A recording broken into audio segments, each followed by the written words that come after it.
memang enak banget. Itu DPD. Saya nggak tahu gaya kalau duduk di DPR ya. Pasti kan sumpah enak banget. Pasti kalau rasanya duduk di DPR kan seperti itu. Karena ini kondisi yang memang pilihan cuma dua, kita melawan oligarki atau bersahabat sama oligarki itu aja sebenarnya. Dan ini adalah menjadi antitesis demokrasi hari ini yang kita bicarakan. Demokrasi itu hanya wacana, diskursus, tapi dalam realita politiknya kita sudah bergeser dari substansi demokrasi menuju prosedur demokrasi. Kita bicara demokrasi, tapi aturan yang dibuat para elit-elit untuk melenggangkan kekuasaan itu jauh lebih berbahaya.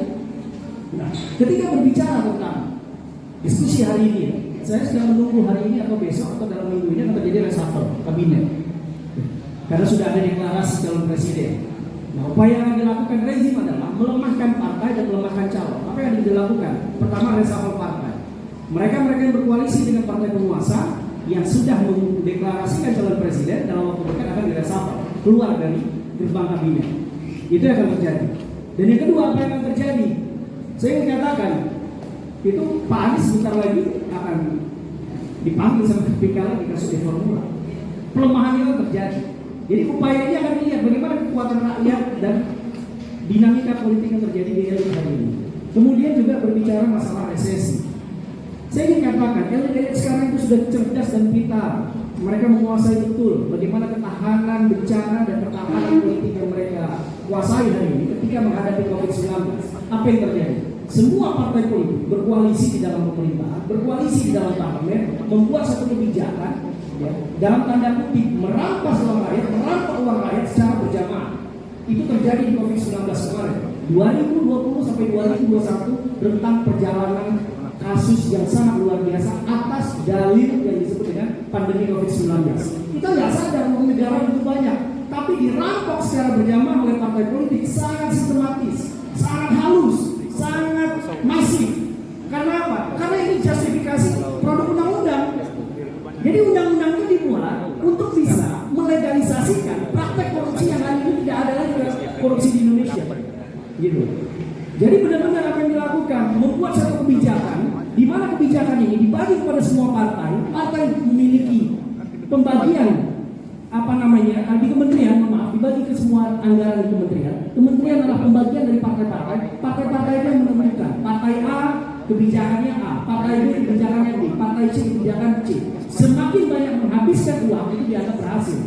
Dasarnya apa? Pandemi. Karena pada saat itu 2020, 2021 kita sedang terjadi pandemi. Bayangkan bagaimana Republik hari ini ya, terjadi korupsi dan terjadi pembiaran begitu masif. Kita masih berbicara demokrasi di sana. Sementara para elit terus-menerus melakukan upaya pemiskinan negara ini. Kemudian yang kedua, berbicara mengenai resesi. Ini kan sebenarnya saya ingin katakan, pemerintah sekarang ini kan panik ya. Ketika politik luar negeri kita dikatakan sebagai politik bebas aktif, yang terjadi kan politik oportunis.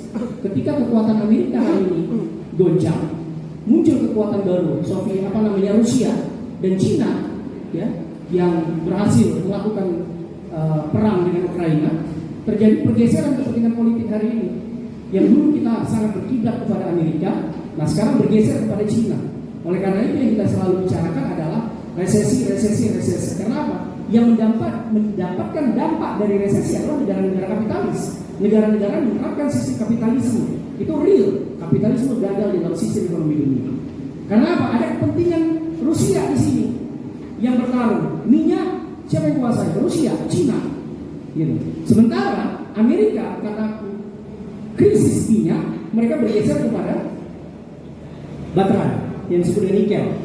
Indonesia penghasil nikel terbesar di dunia, Sulawesi. Oleh karena itu dijuallah nikel Indonesia ke Amerika. Supaya apa? Supaya kepentingan Republik ini itu masih bermain dengan Amerika. Tapi di sisi lain dia juga bermain dengan Cina dan sebagainya. Ini apa yang saya sebut? Inilah politik luar negeri oportunis.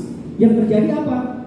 Anak bangsa kita hari ini, coba lihat semua tenaga kerja di negara-negara kita, di Republik kita, semuanya adalah tenaga kerja asing di negara Cina. Yang terjadi kasus di Sulawesi dan sebagainya.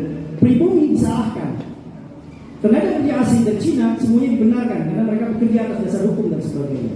Itu bicara ekonomi global. Artinya apa? resesi ekonomi 2023 saya ingin katakan adalah kamuflase untuk upaya skenario kedua, melakukan upaya pengerokan uang negara sebanyak-banyaknya yang dilakukan secara berjamaah oleh elit-elit partai politik hari ini. Percaya? Karena persiapan apa? 2024 belum tentu. Saya ingin katakan yang sibuk berbicara pemilu 2024 siapa? Kelompoknya, mohon maaf, Pak Anies, kelompoknya Nasdem, PKS kan? Kelompoknya satu lagi PKS kan? Nasdem, Demokrat. Kenapa? Oposisi. Rezim sekarang apa yang mereka lakukan? Nggak pernah berbicara pemilu, santai aja, cuek aja. Terus apa yang mau disibukkan gitu? Yang sibuk ini kan sebenarnya oposisi yang kepingin daftar di 2024. Sekarang pertanyaannya, bagaimana peluang penundaan besar apa yang disampaikan variabel ekonomi dan politik tadi sudah disampaikan oleh 3 narasumber. Jelas ada permainan yang diciptakan oleh skenario yang semuanya adalah kepentingan oligarki ekonomi dan kepentingan oligarki politik. Dan negara kita sedang tidak baik-baik saja. Dan ancaman demokrasi itu bukan lagi depan mata, sudah masuk di dalam semua sektor ekonomi masyarakat, sektor semua politik masyarakat. Dan saudara-saudara sekalian, saya ingin katakan adalah persoalan skenario yang diciptakan. Pertama, penundaan pemilu. Saya ingin katakan itu bertentangan dengan konstitusi. Konstitusi bisa dirubah dalam waktu dekat, percayalah. Karena apa? Koalisi partai ini mampu merubah apapun. Bahkan ideologi Pancasila pun bisa dirubah, tergantung konsensus politik mereka. Tapi persoalannya adalah bagaimana merubah konstitusi. Merubah konstitusi bukan hal yang gampang, bukan yang sulit. Indonesia 4 kali pernah amandemen konstitusi. Apalagi kalau dilakukan di 2023 atau 2024 bisa. Apa yang dilakukan? Ya kepentingan. Ya. Ada kepentingan yang tadi katakan GBHN, DPD penguatan dan sebagainya. Saya ingin katakan semuanya jebakan BUMN semua. Ujung-ujungnya adalah penguatan kelembagaan yang ujung-ujungnya adalah bisa selamanya. Ini sudah muncul gejala apa? KADES 9 tahun. Dalam waktu dekat akan terjadi demonstrasi besar-besaran, DPRD seluruh Indonesia akan kepung istana, minta tunda dan sebagainya. Itu kan gejala politik, fakta politik. Gitu. Fakta hukumnya adalah mereka bermain di istana. Kita tunda dulu sebentar, biasa.